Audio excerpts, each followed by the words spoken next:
राधे राधे सभी को। और आज मैं आपको 13वां अध्याय सुनाने जा रही हूँ कार्तिक मास का। सुनिए। असुर जलंधर का हुआ शंकर से संग्राम, दैत्य क्रोध करके चढ़े हारे दैत्य तमाम।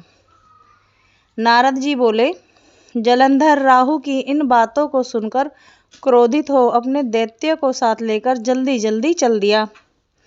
जल्दी के कारण उसका मुकुट पृथ्वी पर गिर गया और आप भी वह फिसल पड़ा।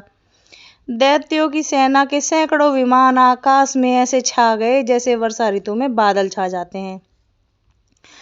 तब उसको आता हुआ देखकर इंद्र आदि सब देवता छिपकर शिव जी के पास चले गए।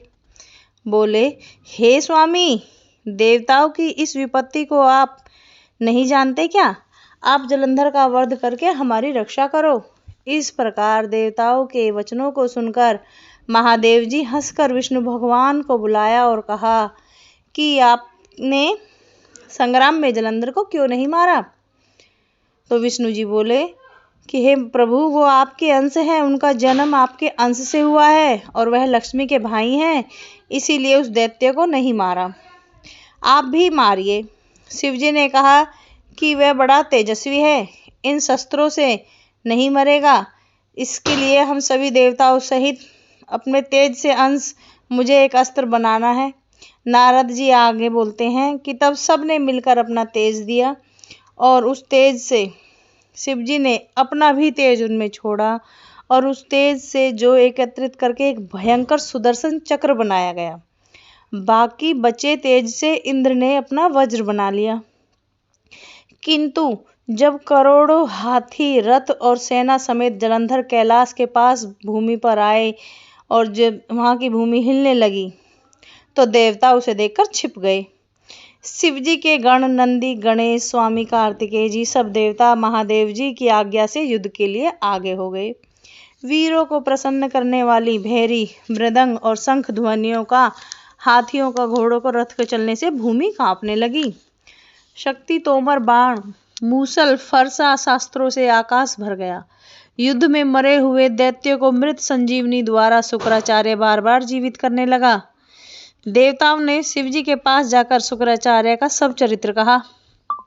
तब महादेव जी के मुख से भयंकर कृत्या राक्षसी पैदा हुई, जिसकी ताड़ वृक्ष के समान तो जांग थी और गुफा के समान उसका मुख था।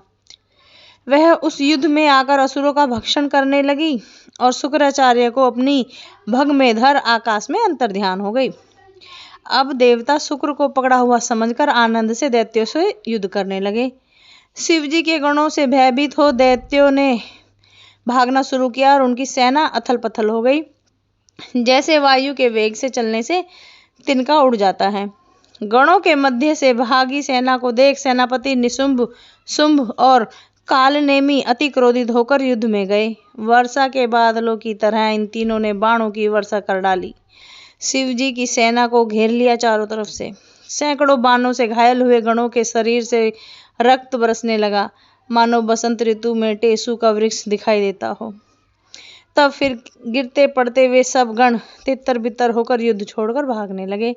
फिर नंदी, गणेश और कार्तिक जी ने अपनी सेना को भागी हुई देखकर क्रोध करके वेग से आगे बढ़े और दैत्यों को बलपूर्वक रोका। यहीं पर 13वां अध्याय समाप्त होता है और 14वां अध्याय मैं आपको सुनाती हूँ दूसरे पार्ट में। तब तक के लिए सभी से हमारी राधे राधे।